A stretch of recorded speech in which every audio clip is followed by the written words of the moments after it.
रहस्य से भरा डोंगरगढ़ का बमलेश्वरी मंदिर। छत्तीसगढ़ राज्य के राजनांदगांव जिले के डोंगरगढ़ में स्थित है मां बमलेश्वरी का भव्य मंदिर।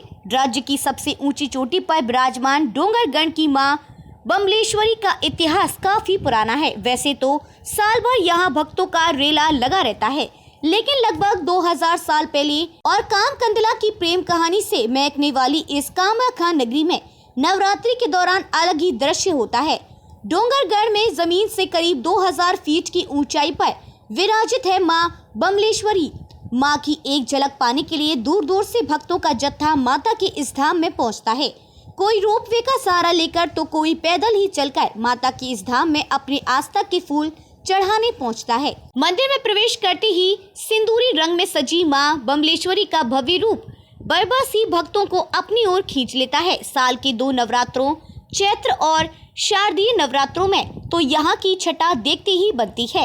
लंबी लंबी कतारों में खड़े भक्त घंटों यहाँ माँ की एक झलक पाने के लिए इंतजार करते हैं। पुत्र प्राप्ति के लिए बनवाया था मंदिर। छत्तीसगढ़ के डोंगरगढ़ के इतिहास में कामकंदला और माधवा नल की प्रेम कहानी बेहद लोकप्रिय है। लगभग 2500 वर्ष पूर्व कामाख्या नगरी में राजा वीरसेन का शासन था। वे निसंतान थे। संतान की कामना के लिए उन्होंने भगवती दुर्गा और शिव जी की उपासना की। इसके फलस्वरूप उन्हें 1 साल के अंदर पुत्र रत्न की प्राप्ति हुई। वीरसेन ने पुत्र का नाम मदन सेन रखा। मां भगवती और भगवान शिव के प्रति आभार व्यक्त करने के लिए राजा ने मां बमलेश्वरी का मंदिर बनवाया। बाद में मदन सेन के पुत्र कामसेन ने राजगद्दी संभाली। कामसेन उज्जैन के राजा विक्रमादित्य के समकालीन थे। कला, नृत्य और संगीत के लिए विख्यात कामाख्या नगरी में कामकंदला नाम की राज नर्तकी थी। प्राचीन काल में यह स्थान कामवती नगर के नाम से विख्यात था। कहते हैं यहाँ के राजा कामसेन बड़े प्रतापी और संगीत कला के प्रेमी थे। राजा कामसेन के ऊपर बमलेश्वरी माता की विशेष कृपा थी। उनके राज दरबार में कामकंदला नाम की अति सुंदर राज नर्तकी और माधवा नल जैसे संगीतकार थे। एक बार दोनों की कला से प्रसन्न होकर राजा ने माधवा नल को अपने गले का हार दे दिया।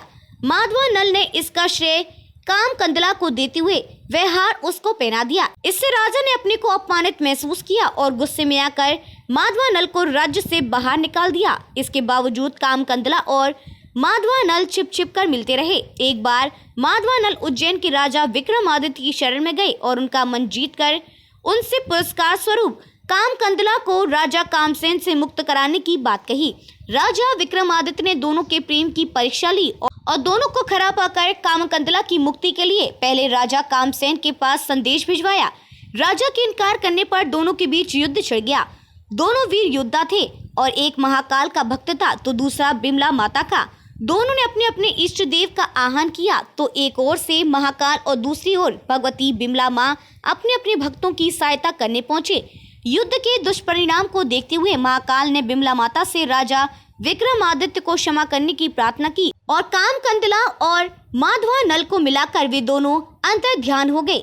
धर्म कथाएं के यूट्यूब चैनल को सब्सक्राइब करें और इस वीडियो को फेसबुक पर देख रहे हैं तो फॉलो जरूर करें।